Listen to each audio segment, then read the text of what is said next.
Hello, everybody, and welcome to our show. Joe Zagacki, alongside the new skipper, the new head coach of the University of Miami baseball team, JD Arteaga. Congratulations. Thank you, Joe. Thanks for having me here today.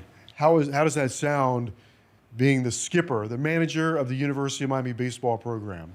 It's a special sound, special ring to it. I've been a part of this program for a long time, and way before I even played, as a fan even. As a young kid growing up, I've always been a Cane. So it's following Ron Frazier to Jim Morris to Gino DeMari. It's got a nice ring to it. Yeah, it does, and it just feels right. It feels right that a Miami guy has the Miami job. Yeah, I don't know. It feels right. I feel I'm the right guy for the job. That's for sure. So, just very happy and fortunate to be here. When you look at it and when you talk to the administration, what is your vision when you think about this program going forward? What do you want this program to look like? It's a program that's playing deep into June, playing in Omaha, Nebraska, like we've been accustomed to doing back in the 80s and 90s and somewhere in there in the teens. But it's a program that wins when it's time to win. The past 5 seasons, we've had good seasons, regular seasons, and just things haven't gone our way at the end there. We just got to find excuses to win games late and when it matters most. Now, sometimes in the postseason, even if you go back to Coach Frazier, Coach Morris, they had their share of heartbreak before they broke through. I think it's the persistence of a program that ultimately gets it to where it wants to go. That, yeah, and you also see, all those years, those runs we made to Omaha, there was always a bounce that went our way. My senior year, we had to hit a grand slam with 2 outs, down 3 runs. We were about to face elimination, and, Jason Michaels comes through with a big hit. We just haven't come through with a big hit the last 2 or 3 years, So, again, it's not a program that's broken. It's just a program that we just need to find ways to win games when it matters most at the very end. Big advantage has to be some of the things we just talked about, the tradition of the University of Miami baseball program. What does that mean to you as the caretaker of this program? Well, it means everything. I mean, it's a tradition that I helped build, back in '94 as a freshman and going to Omaha for 4 years as a player.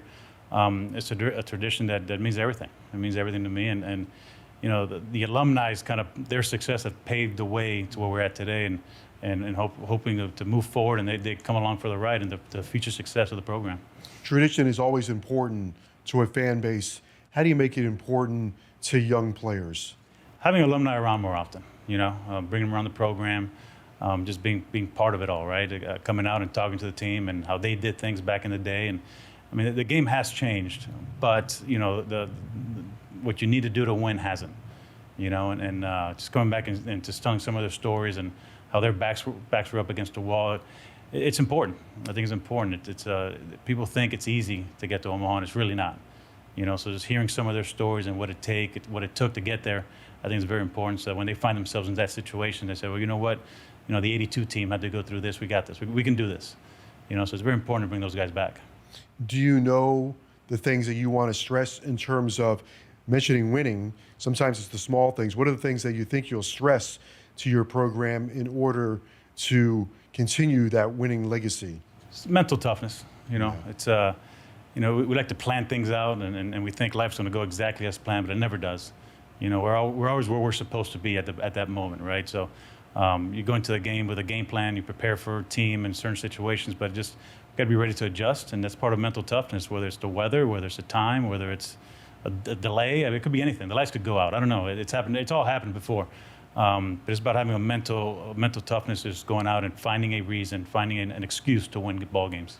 Is mental toughness more important today than ever before? I don't know. I would say more important. I think it's always been, to me, the top of the list. Mental toughness is something that separates the good from the great. Sometimes just good gets you in the way of greatness, because people get satisfied. And the mentally tough ones, they understand what the goal is to be great. So no matter what the circumstances are, no matter what the conditions are, what you're facing, how you're feeling, mentally you got to bring your A game every time out and be the best version of you when it matters most. I know competition has always been important to you as the pitching coach. Great competition, who is going to be the Friday night starter, great competition to find out who is going to be the closer. How important is it to have a clubhouse full of guys that want to compete?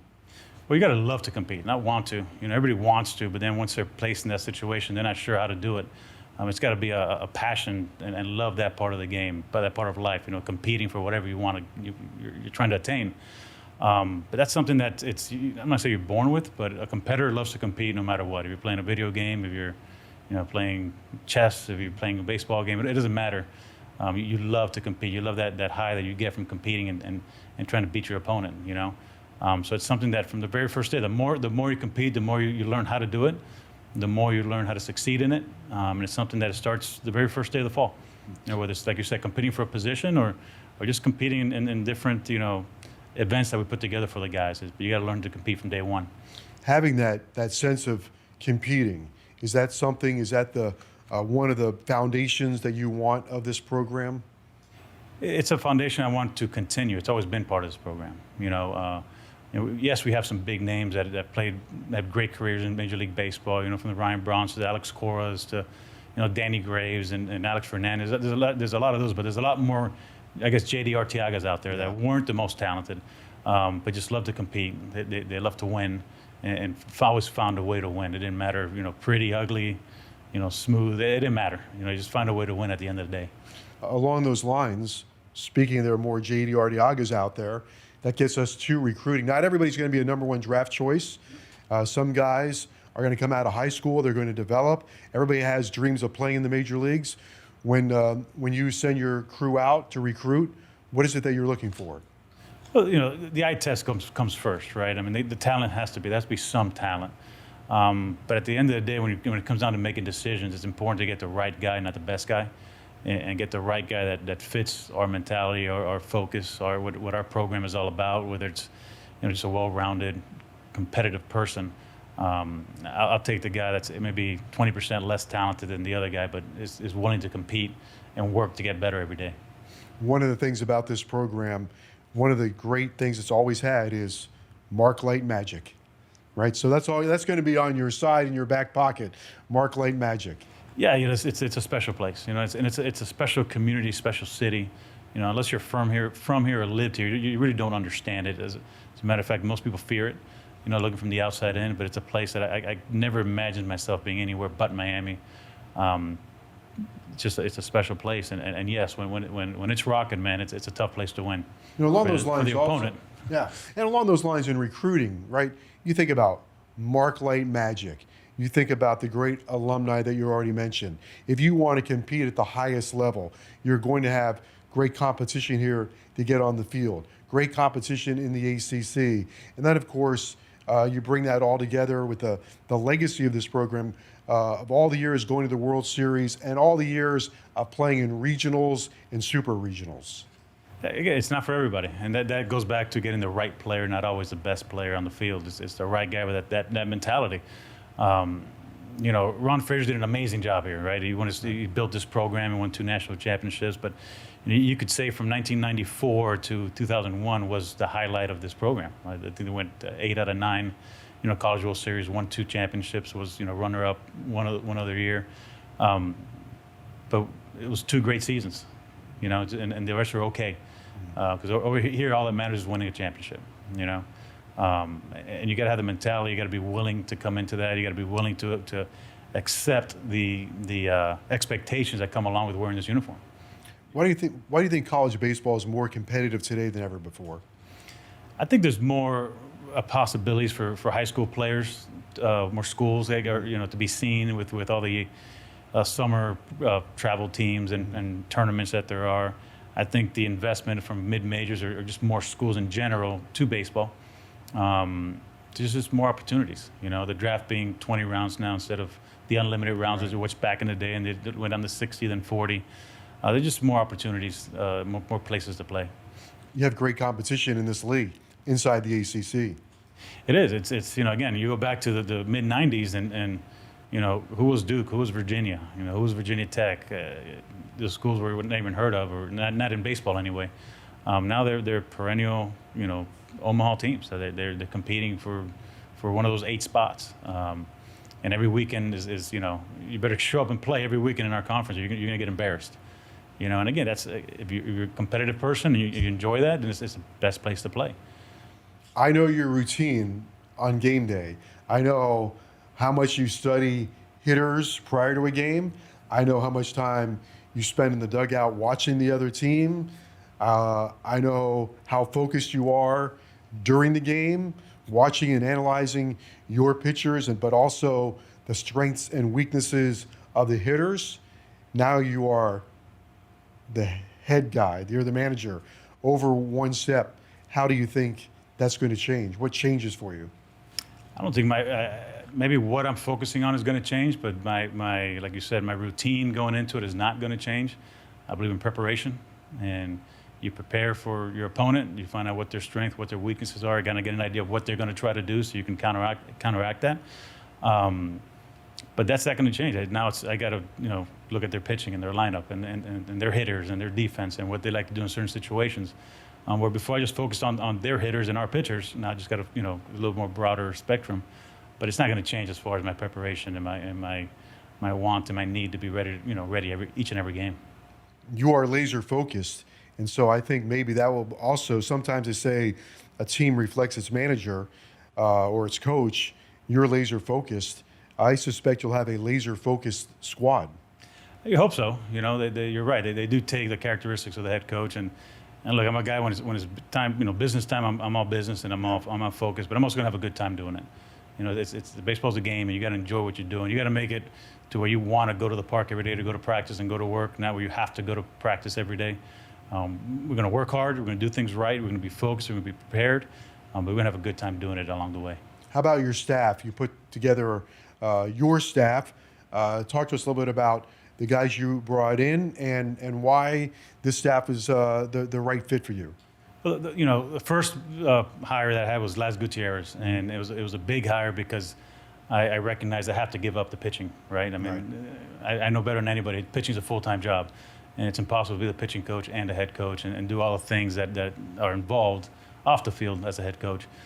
So picking Las was a guy that I trust, that I know I can just hand the car keys over, and we were pretty similar in mentality, pretty similar in our views of pitching. So it's not going to be too big of an adjustment for our guys, our returning guys. And then the hitting hire was a big one because that's something that I haven't done.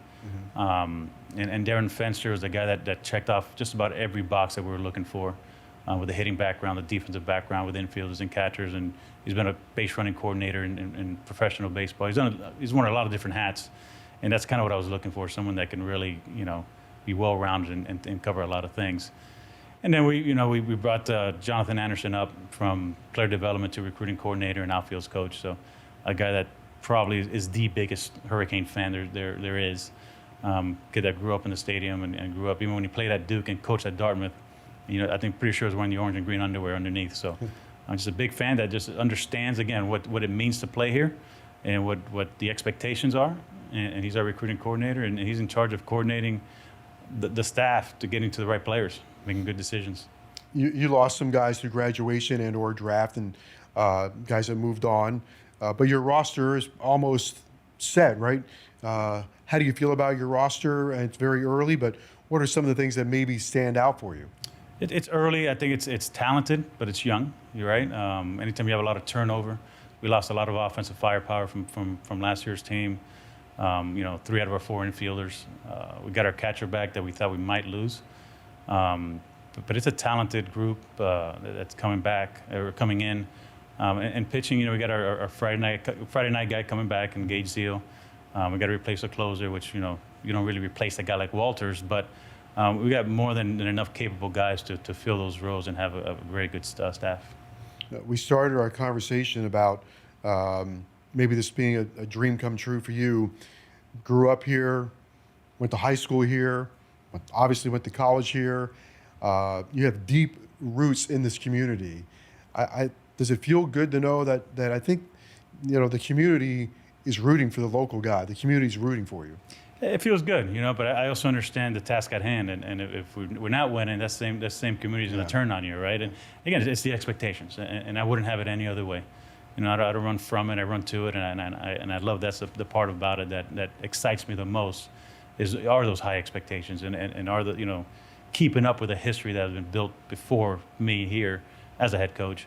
But I cherish the opportunity to do that. I think the other thing that fans should know is you have great respect from your alumni, but also you find a way to connect with players. They like playing for you. They like pitching for you. You have a unique way of connecting with people. Well, I was, I was fortunate. I played for a legendary high school coach, and Rich Hoffman at Westminster Christian. And the day I got the job, he called me. He gave me one advice. He said, you got to make sure the players know that their best interest is your first interest. Then you can coach them. And that's been my philosophy all the time. It's a human being first, and when they trust you and they know that you care about them, they're going to give you everything they have on the field, And it's just something that to me, it really comes natural. It's a human being first. And, there's a reason I don't let my guys call me coach. It's JD. Right. Coach is what I do. It's not who I am. And that just starts that relationship of, hey, we're all the same here. We're all here for the same common goal, and I'm looking out for your best interests, and they give me all they got most of the time. Well, I guess for the longest time, Omaha was written inside the hats, or when you break your huddle, it's been Omaha. And Omaha is hard to get to now. I think it's harder to get to than ever before, but that's still the priority. It's harder to get to, but again, that doesn't change the fact that we need to get back there and get back there often. So again, the goal doesn't change. The task might be tougher, but that's we're not going to shy away from that. We're still going to get there. A Miami Hurricane leading the Miami Hurricanes. JD Arteaga, thank you, and the very best of luck. Thank you, Joe.